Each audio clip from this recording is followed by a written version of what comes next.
All right, so I got some pretty major updates here for you guys on that potential rail strike that we have been talking about over the last couple of days. So first off, we're going to get into this clip here from Bernard Sanders, who actually stood up and prevented an attempt by corporate Democrats and Republicans joining forces to basically try to force a lot of these workers to accept a deal that was put forward by the Biden administration with this board that he had set up. And that would have been absolutely disastrous because effectively you are forcing through legislation something that would completely undercut the main purpose of having a union and the main strength that unions have, which is their ability to go on strike and stop working if their demands are not met during these contract negotiations. So if a piece of legislation was put forward and actually passed by the House and the Senate to force them to accept one of those deals, it would have been a completely unmitigated disaster and an absolute embarrassment for a president who is trying to pretend like he is the most pro-union president in modern American history. So first, let's just go ahead and watch this clip here from Bernie Sanders, basically outlining what these workers are fighting for and how ridiculous it even is that there is a discussion as to whether or not they deserve the benefits that they are asking for right now. And then we're going to get into what I think is a very premature declaration of victory here by the Biden administration on that tentative deal. So let's go ahead and jump into this clip here. As part of the contract negotiations, the rail workers are asking for 15 paid sick days. This is not a radical idea. We are the only major country on earth that does not guarantee paid sick days. Something that was, by the way, included in some of the earlier versions of Build Back Better, which was then, of course, as we all know, shredded into a million pieces by Joe Manchin and Kirsten Sinema and a handful of other corporate Democrats with little to no pushback from the Biden administration, okay? As he is about to outline here, we're the only major country on earth, certainly one of the wealthiest countries on earth, to not have paid sick leave guaranteed to workers across the board. And these specific workers, these rail line workers, are not guaranteed not only just not guaranteed paid sick leave, but are not even guaranteed unpaid sick leave, okay? Meaning that as part of their basically punishments that these corporations that own these rail lines have set up, even if they want to go and take unpaid sick days, they could then have, as part of this point system that they have in place, they could then be, negatively affected with their points for taking unpaid sick days, okay? So it's a completely fucking absurd situation that these workers are currently facing, but this is just one small part of what they were asking for during these negotiations. In Germany, workers are entitled to 84 weeks of paid sick leave at 70% of their salary. In Norway, workers are entitled to 1 year of paid sick leave at 100% of their salary. In the UK, workers are entitled to up to 28 weeks of paid sick leave. The rail workers in the United States are not asking for 1 year of paid sick leave. They're not asking for 6 months of paid sick leave. They are asking for 15 days. 15 days. Now, the rail industry has said, as I understand it, that they just cannot afford to do that, just don't have the money. They say it would cost too much money to provide their workers with any paid sick days. Just can't afford to do it. Well, let's see. They made over $20 billion in profits last year. They provide their CEOs with huge compensation packages. And here's something else that everyone should know who's getting involved in this issue. Last year, the rail industry spent over $18 billion not to improve rail safety, not to address the supply chain crisis in America, but to buy back its own stock and hand out huge dividends to its wealthy stockholders. And that wasn't also just last year, okay? That was also over, if you want to go back the last decade or even the last 15 years, based on what I've been hearing from some of these rail line workers and members of these unions over here.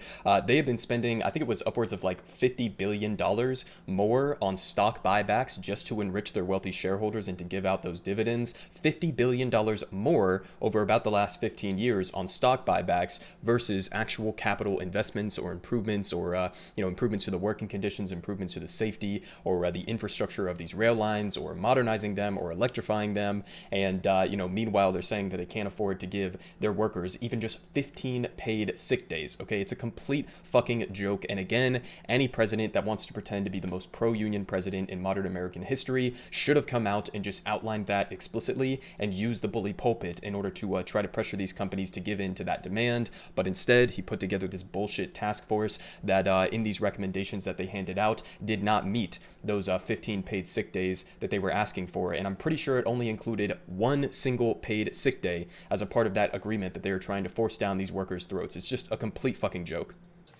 In fact, since 2010, the rail industry has spent over $183 billion on stock buybacks and dividends. So here is where we are, Madam President. It turns out that guaranteeing 15 paid sick days to rail workers would cost the industry a grand total of $688 million a year. That is less than 3.5% of their annual profits.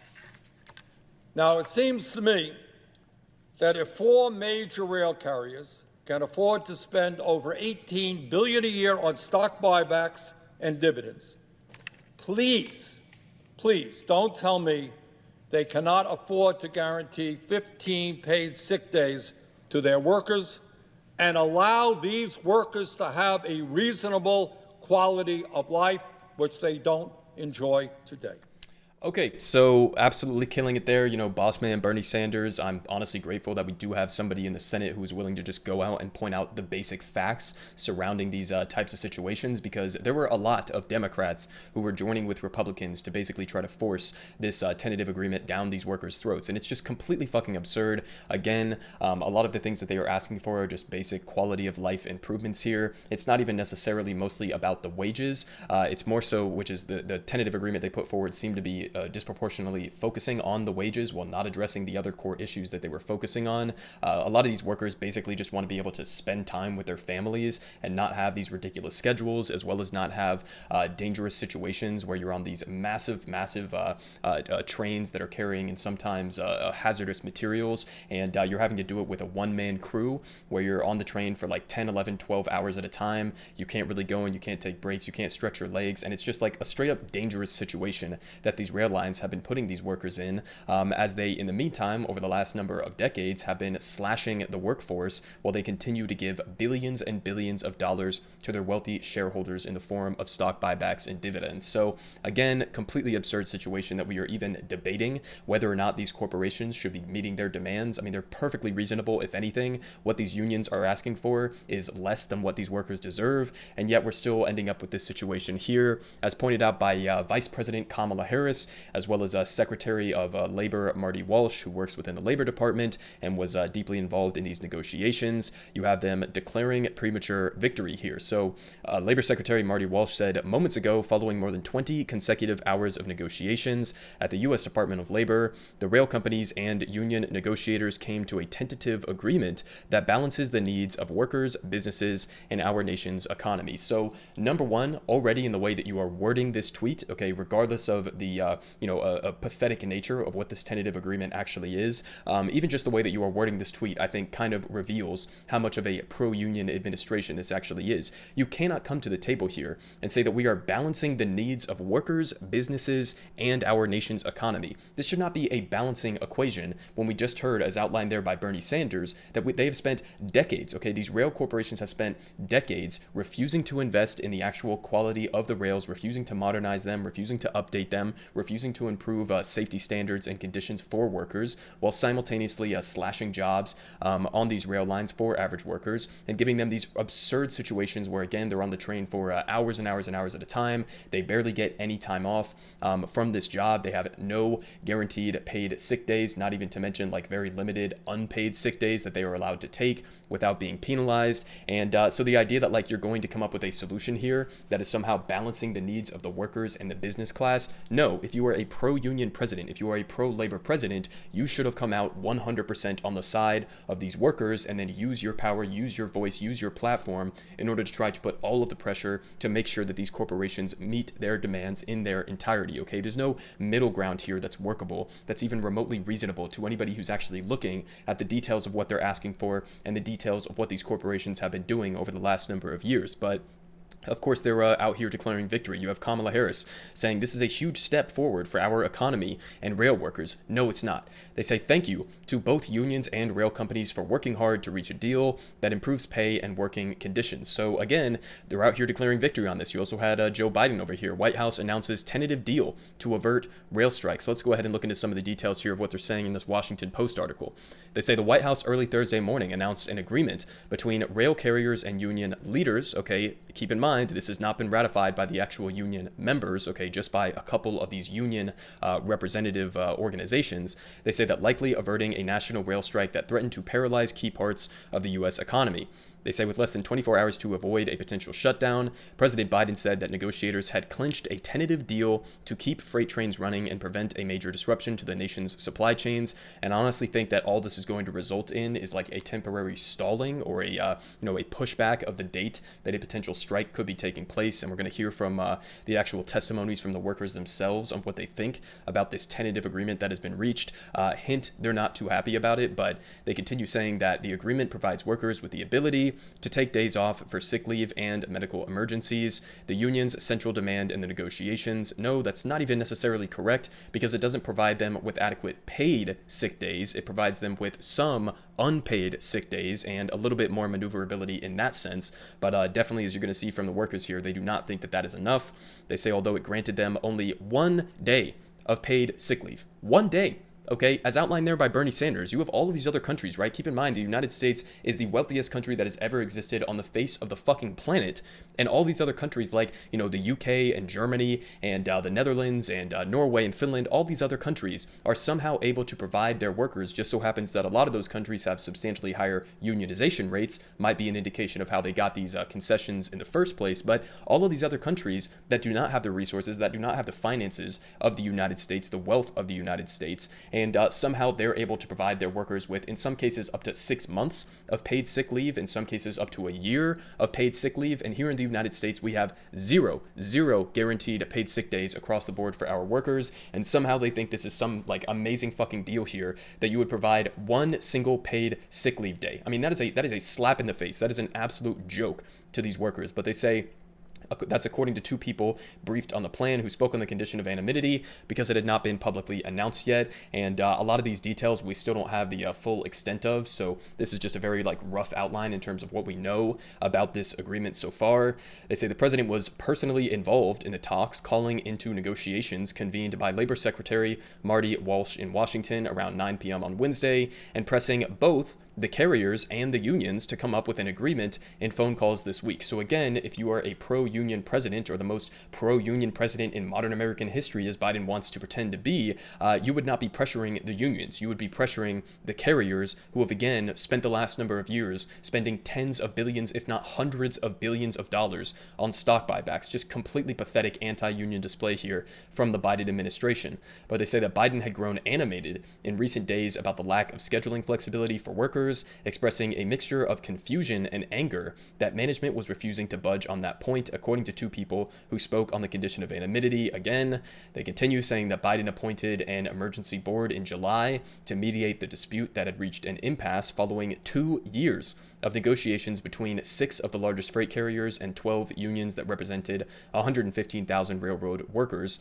They say the emergency board's proposal included large wage increases. Again, that's not the main thing they were asking for, and it did not address workers' concerns with the carriers' attendance policies leading to the current negotiations. They say the deal also includes the biggest wage increase for railroad workers in more than 4 decades. Not very impressive if you ask me, considering that this is an industry similar to many other aspects of the American economy where we have essentially had stagnating wages relative to productivity and relative to inflation over the last number of decades. They say they will receive a 24% pay increase by 2024, including an immediate 14% raise and $1,000 annual bonuses over 5 years, and no increases to healthcare copays and deductibles. They say despite the breakthrough, critical questions remained. None of the parties involved in the talks has confirmed the number of unpaid sick days for which workers will be eligible, and details about other provisions in the agreement still remain unclear.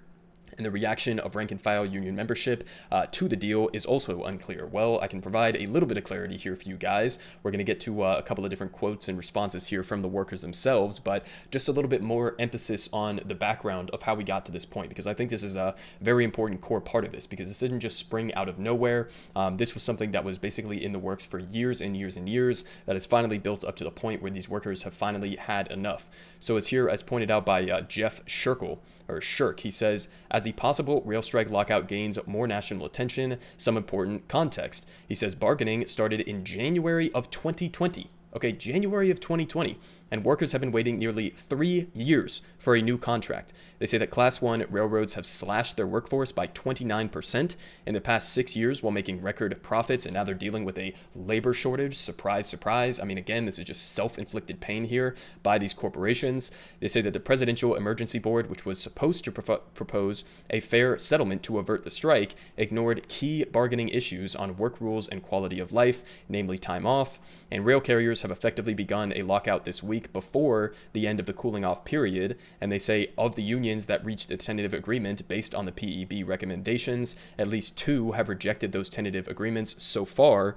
And they say that the Railway Labor Act is designed to prevent strikes. So the fact that it has gotten this far shows how truly pissed off the workers are. And so now we get to the actual responses here from the workers in terms of what they think about this tentative agreement. As pointed out here by a reputable labor reporter here, Jonah Furman, he says, one rail worker's anonymous take, it's a garbage deal. Everyone hates it so far. It does nothing for me. I will vote no. This has been a complete waste of time. So again, getting a little bit of an insight here in terms of how pathetic this deal actually is. Another one here from their Facebook group chat.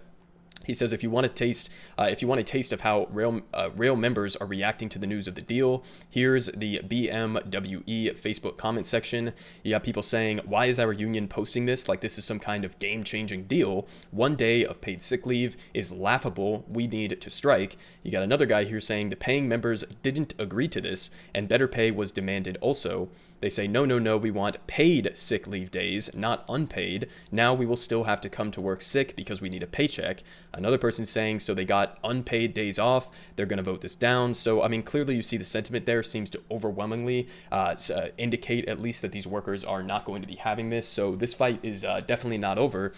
You also had, of course, some absolutely delusional conservative responses to this. Ben Shapiro deciding to take the mask off for a second and expose himself as the little dweeb elitist that he actually is.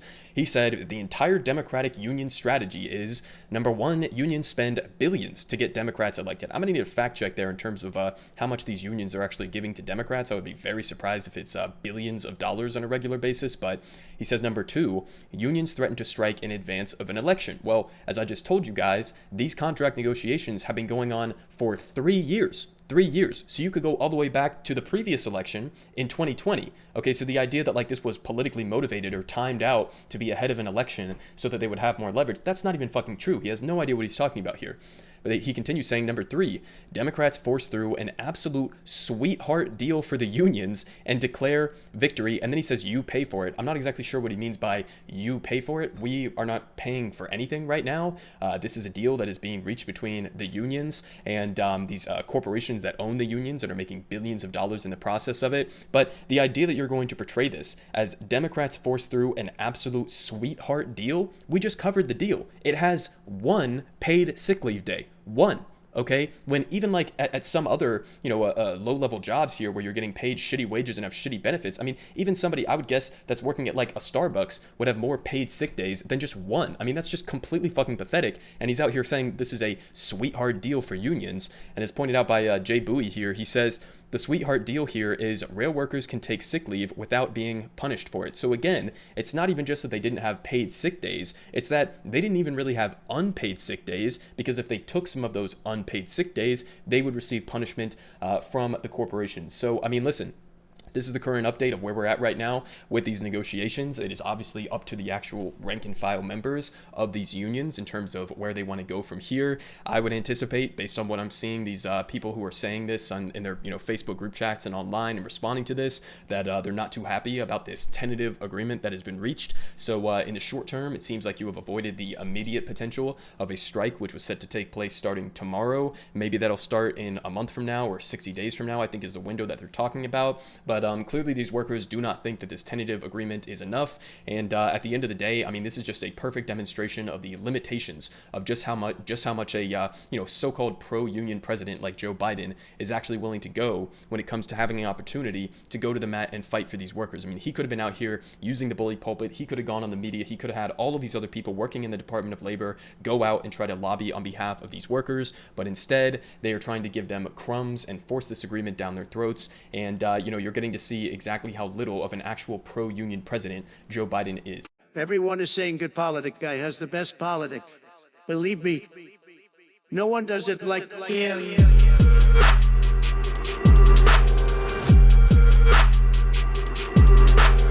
Believe me, everyone is saying